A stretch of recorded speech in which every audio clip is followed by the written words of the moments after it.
Thank you very much. Thank you. Yeah, what I would like to discuss today and show you some of our results is the phenomenon of non-responsiveness that particularly occurs in so-called risk populations. Well, if you look at the how recommendations for vaccinations are being built up in the different countries, then of course this a major issue is the epidemiological situation within the country, but also all efficacy studies existing and safety studies concerning the vaccines. And for that, if you look at the licensure studies, we know that these studies are performed in so-called ideal situations. So the populations being encountered in the studies are usually between 18 but younger than 60. They don't have certain risk factors, are not don't have certain diseases or immunosuppressive drugs. However, if we look at the population in real life, we have to face that there is quite an important change in the demographic situation going on. So the population is a so-called aging population within the last years, and probably this will continue. The group of aged people has increased, and these are not necessarily healthy people, but they are under severe medical and immunosuppressive medications. The number of chronic diseases has increased due to medication, so the number of cancer people or autoimmune diseased who are under constant immunosuppressive medication have increased. And one concern that is also belonging to the so-called epidemic of the westernized country is that the number of obese people have heavily increased and will even more.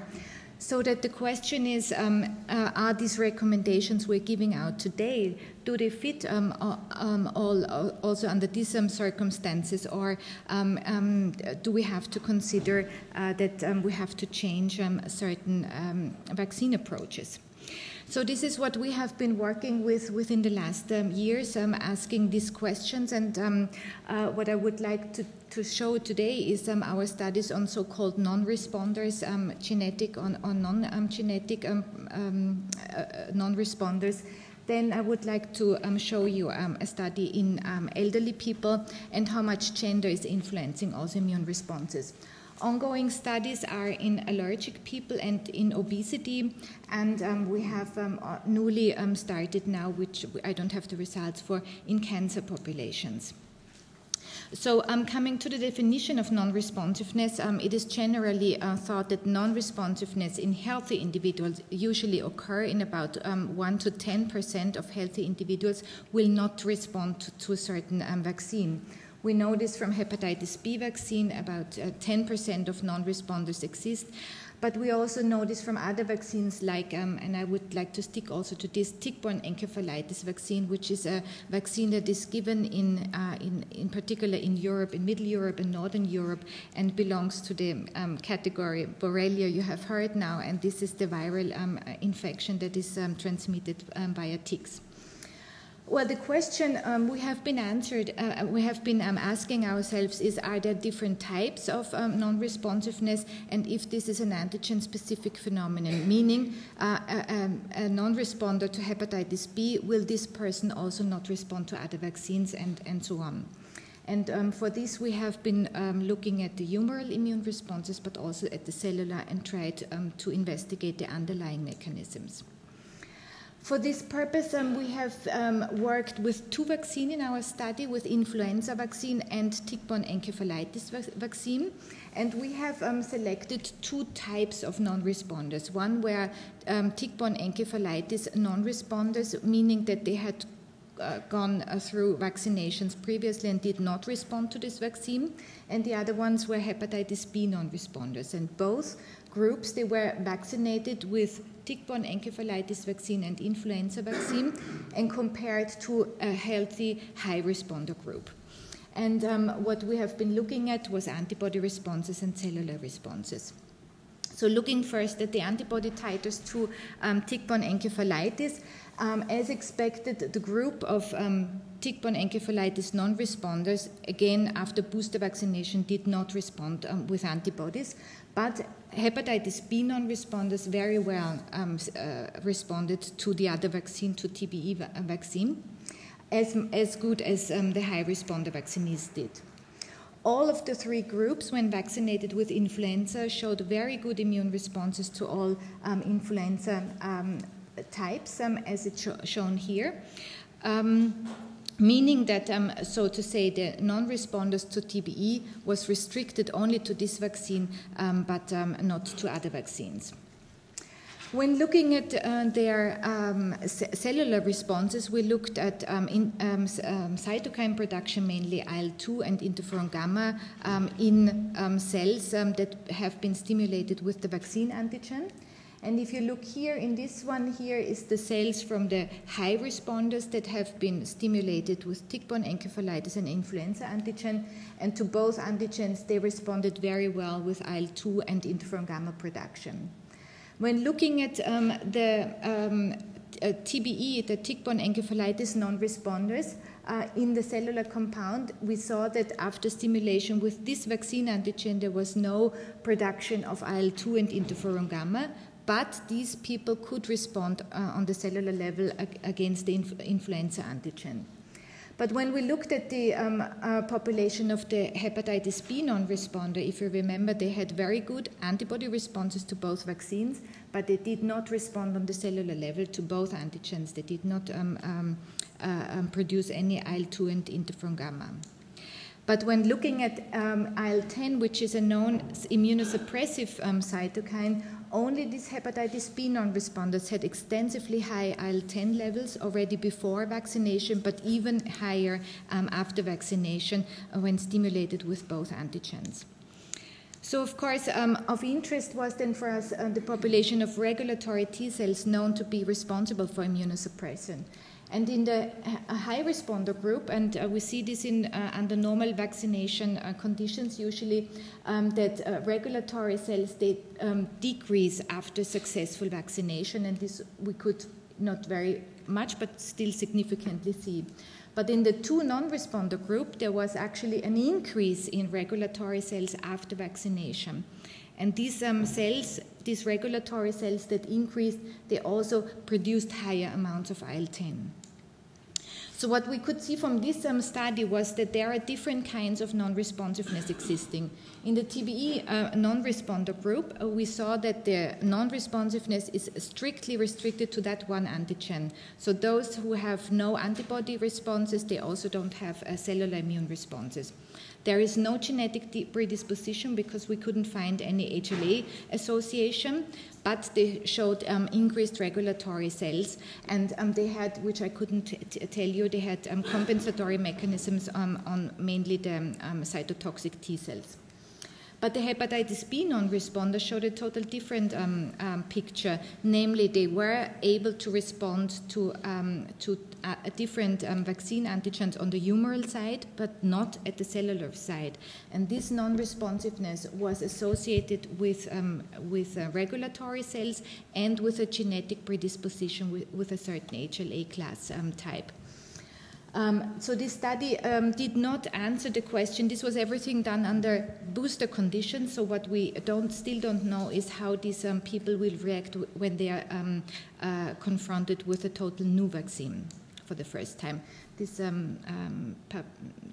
paper was published in Journal of Immunology last year.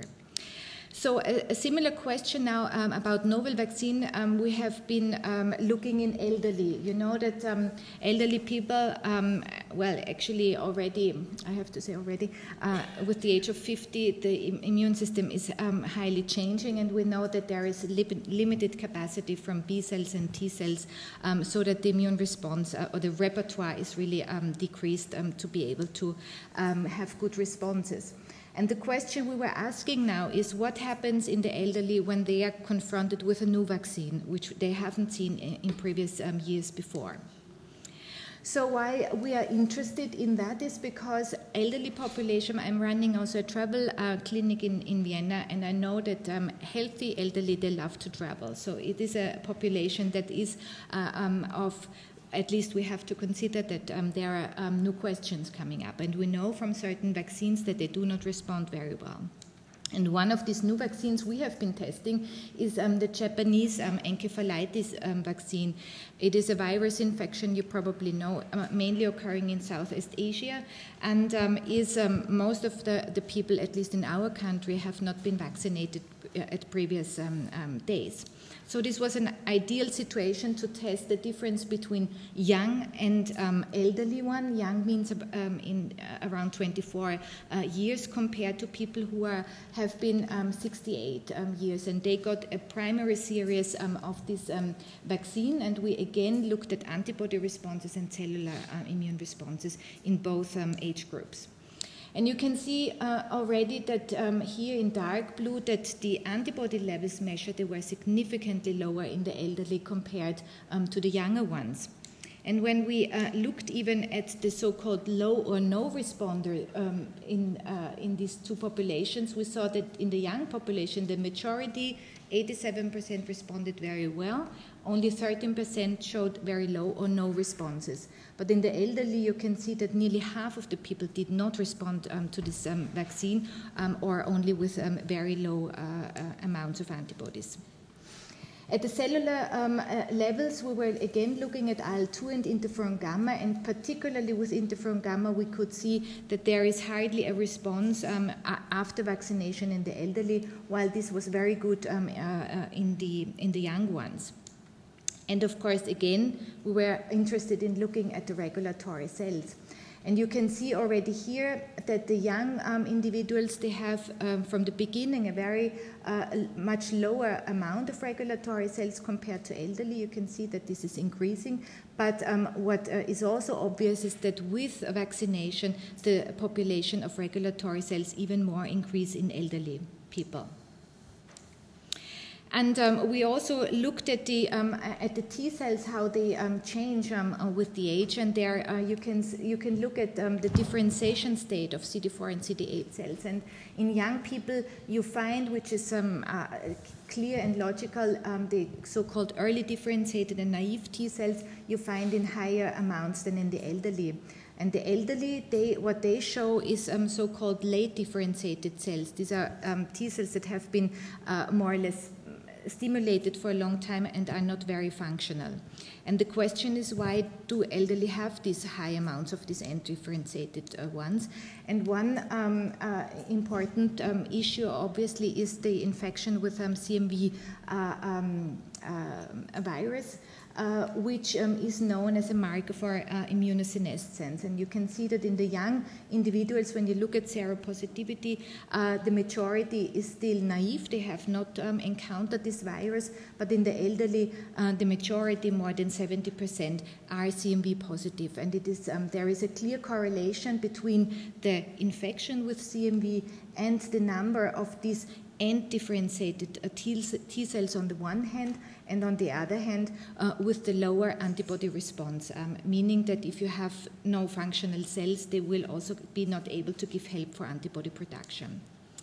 So that was quite interesting to see that we have here, when it comes to neoantigens, we have to be sure that the immune responses are not as good as in young ones, that we have in an increased repertoire of regulatory cells that do their immunosuppression additionally, which means that probably for each vaccination one has to think of starting at an early time point, but if this is not possible, probably changes in the vaccination schedule have to be adapted, or other vaccines like the influenza vaccines having potent adjuvants being added will need to be concerned.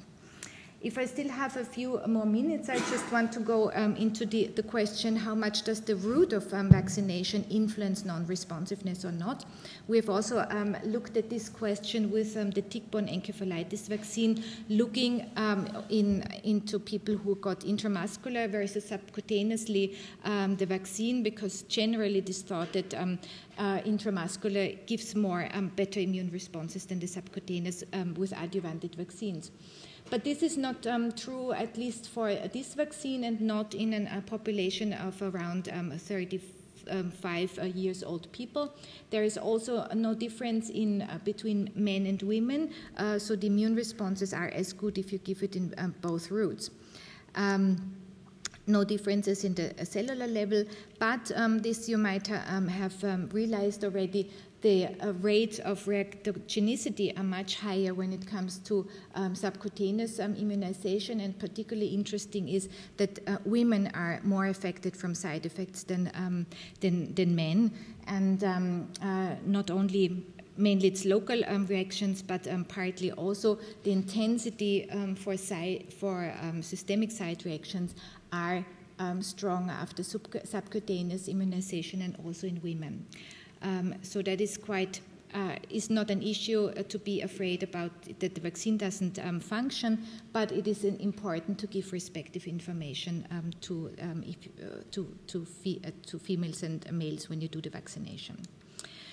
So the ongoing study, which are current on the way, are in allergic people, where we compare healthy controls with allergic people and allergic people who undergo immunotherapy, because this makes an immunosuppression. We do look at humoral responses and cellular responses there.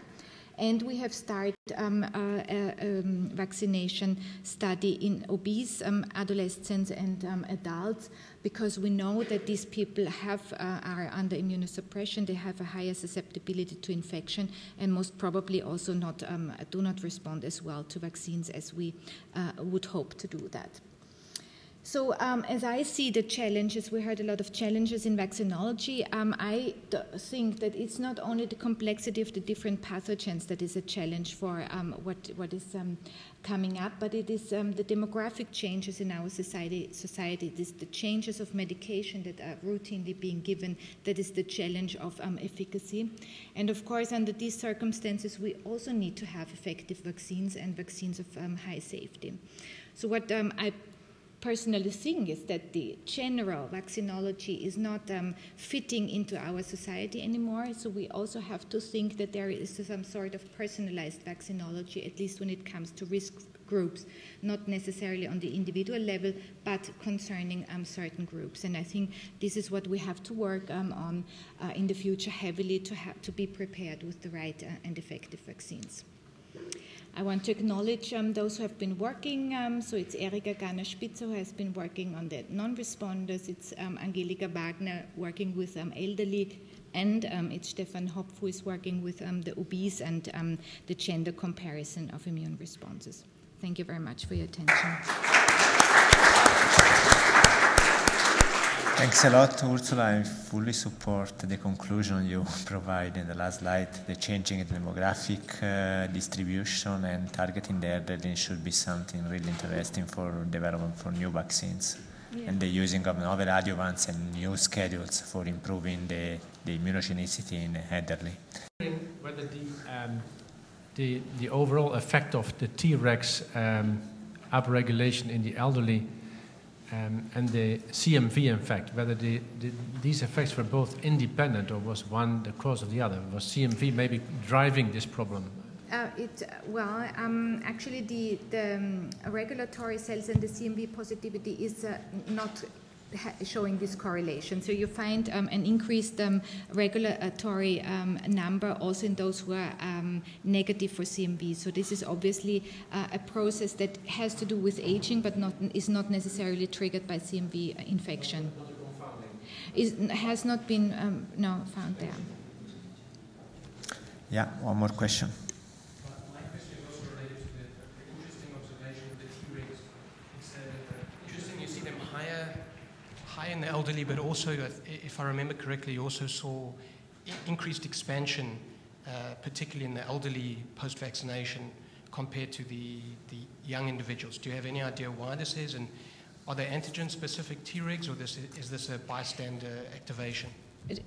difficult. So far we think that the effects on the Tregs is not antigen specific, but is a general phenomenon. It could be that this is not the absolute numbers, but the relation is what we see, because in the facts analysis you will not get necessarily the absolute number, but the percentages. So it could be simply that you don't have a response from the activated T cells in the elderly. So in the proportion of the cells will be higher. So that is one thing.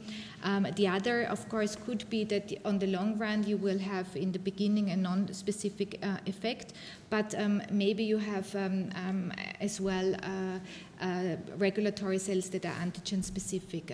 That is something we are currently investigating. Okay, thanks again, Ursula, for a nice talk. And so I would like to introduce the last speaker of this